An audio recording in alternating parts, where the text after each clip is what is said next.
Hello, ladies and gentlemen. Welcome to the latest edition of the World Report. I'm Scott Crowfoot. I'd like to thank the City of Rancho Mirage and the Rancho Mirage Library for their continued support. On today's show, U.S. crude output is to skyrocket, says the IEA. The Iran-backed Houthi rebels are launching missiles at Riyadh, while King Salman and his son are purging the royals. Attacks against whites are the highest level in the country at this point. Bannon versus the establishment in our political insider, and our history segment. How President Obama's lifting of the 40-year oil embargo is affecting us today. But now to our top stories. What's in the real GOP tax plan? And are the Clintons ever going to be investigated or brought to justice for all their alleged crimes that have happened over the last 30 to 40 years? Joining us as always is the World Report's senior analyst, Morris Beschloss. Maury, let's start with the GOP tax plan. Yep. There's a House version, there's a Senate version.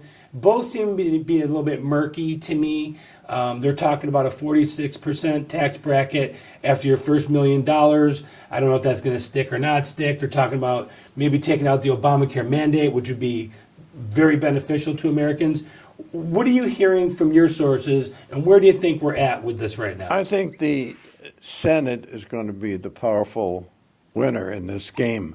One of the things that I talk to my independent business friends, people who own substantial businesses, they are saying they will absolutely fight to the death to get rid of the death tax.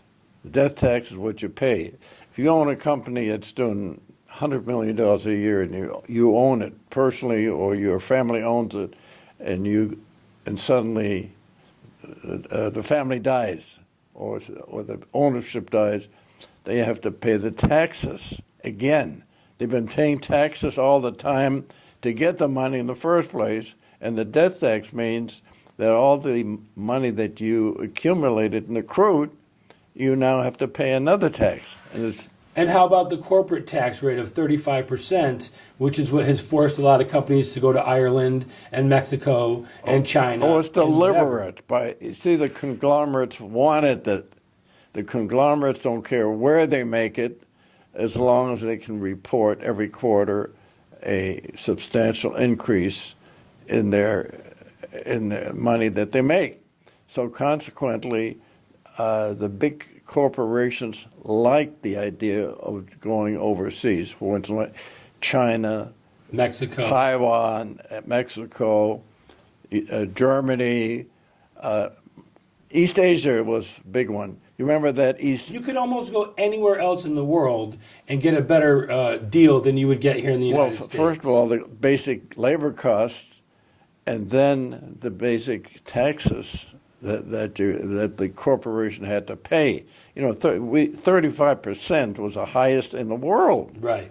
So we had to pay. They had to pay that, and they had to pay that in addition to the cost of the higher tax. And that goes back to the de-industrial or the degrowth movement by the left and the Democrats to try and drive out business, labor, basically kill any kind of industry that was operating in the United States. What absolutely astounded me when I found out that 68% of our gross domestic product of goods and goods and services was based on consumption.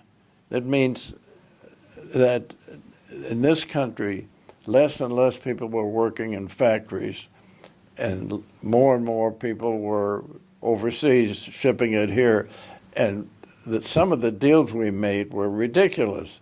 That's one of the reasons Trump was elected. The big states up north, Ohio, Michigan, Minnesota, North Carolina, some of the big states that were supposed to go for Hillary went for Trump because they knew that this guy was going to force companies to go back and get things done here. Well, and not even force them, but give them a reason to want to come back. Well, a little bit of force behind it, too. I mean, that wasn't hard to do. Remember, there was Carrier at the time, Ford Motor Company. We're supposed to go down to Mexico. And Mexico isn't bad. I mean, Mexico is one of the better places for shipping goods, right, especially when some of it was shifted from China to Mexico. But the point was, we were not giving our people, the blue-collar workers, jobs. That's why you had not, 4 or 5% unemployment. You had 91 million people on the sidelines that could have gone to work. Basically a third of the country. Yeah, of the working people. Well, now some of them, of course, were at the age of 65, and they had IRAs, and they had various incomes coming along with age. But by and large, a lot of people wanted to get back to work. Plus, you can blame the colleges and the universities that made liberal arts a big thing, which doesn't teach you anything other than how to be a liberal. When I was a kid, you could take trade in Trade schools. Right. Woodworking, metal shop, auto repair, and That's things where like you that. got. That's where you got the crafts. When did that stop happening? Because I wasn't paying attention to it, but it's not there now. It started happening during the Clinton period. Then under George W. Bush, nothing happened. George W. Bush stayed on top of things, made sure he didn't make any mistakes. And then, of course, came 2 terms of Obama, who really went all out to get goods out of this country. That's why he wanted that East Asian Pact, which would have given China and other countries in that area, Taiwan, for instance, would have given them an opportunity to ship into this country at a much greater percentage than they were taking goods back from us. And if you listen to the mainstream media, whatever you want to call it, the nightly news, basically, which is where a lot of Americans get their news, you would think that Trump just bent over for the Chinese. But when I listened to him, especially in Vietnam, he said, no, I looked right at Xi in the eye and told him, we took advantage of us long enough. We're not standing for this anymore. Well, if you Do recall, you believe that? Well, if you recall, one of the things that got him elected was when he said there was a $435 billion deficit Trade deficit. Trade deficit against the United States. Yeah. Nobody paid much attention to it because when you're a consumer and you pay less, you're happy. When you can buy a T-shirt at Walmart for $3, you're not complaining. Well, that's exactly right. The complaints were coming from the people who were losing Losing their jobs. jobs, right. And they were closing factories. The big thing going for a while there were automotive. Automotive was the one element in our production situation that worked pretty well. But, the Northeast, for instance, in the Midwest was used to having thousands and thousands of people working in factories. Right. And you had making tires, making bumpers, making and steering electricians, wheels. and you had people doing all kinds of that kind of work suddenly. And the worst thing that nobody seems to have pointed to is the fact that Obama took that 780 billion or Oh, it was more than that. It was close to $1 trillion. probably, let's say, $1 trillion that were supposed to go to the development of infrastructure. We haven't had an infrastructure development in this country since the Eisenhower years. So consequently, people that I Now, talk... us in California, didn't our gas price just jump up again for that same reason? To pay for the roads and the bridges, supposedly? Supposedly, yeah. But the sad thing is I hear people saying, I've been to China, I've been to Russia, I've been to places all over. They look modern, and we look like a bunch of beaten down old has-beens. Yeah. Can you imagine 55,000 bridges in this country are not workable?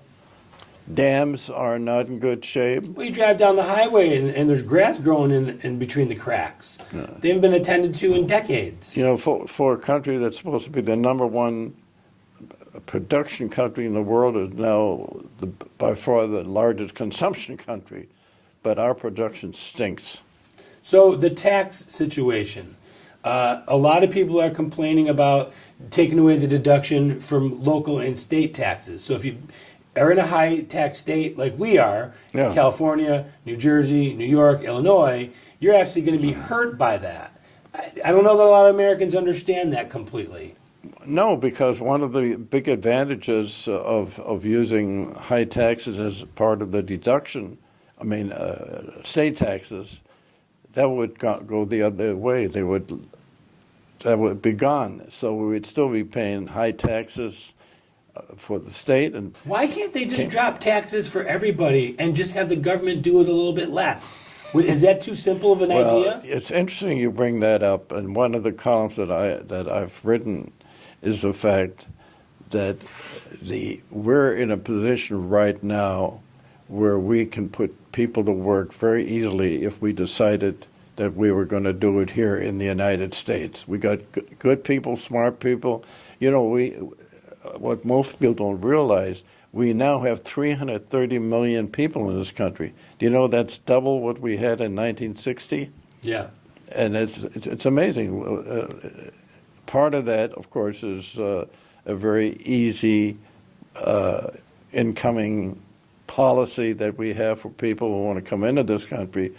But another reason is we feel it's necessary because families are getting smaller. Women aren't having the size families they used to have. And unfortunately, I happen to feel bad about the fact that the Mexicans are getting the stiffing here because we need them for a lot of those peach-picking jobs, so to speak, you know, where you, in the 30s and 40s, all the people that were working on... I got to stand up and say that a lot of Americans are lazy.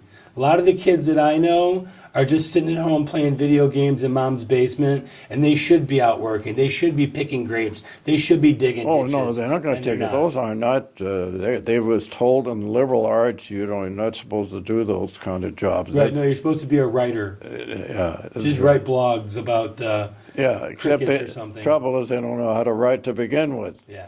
Well, you can't get a degree in hands up, don't shoot. That's a new degree.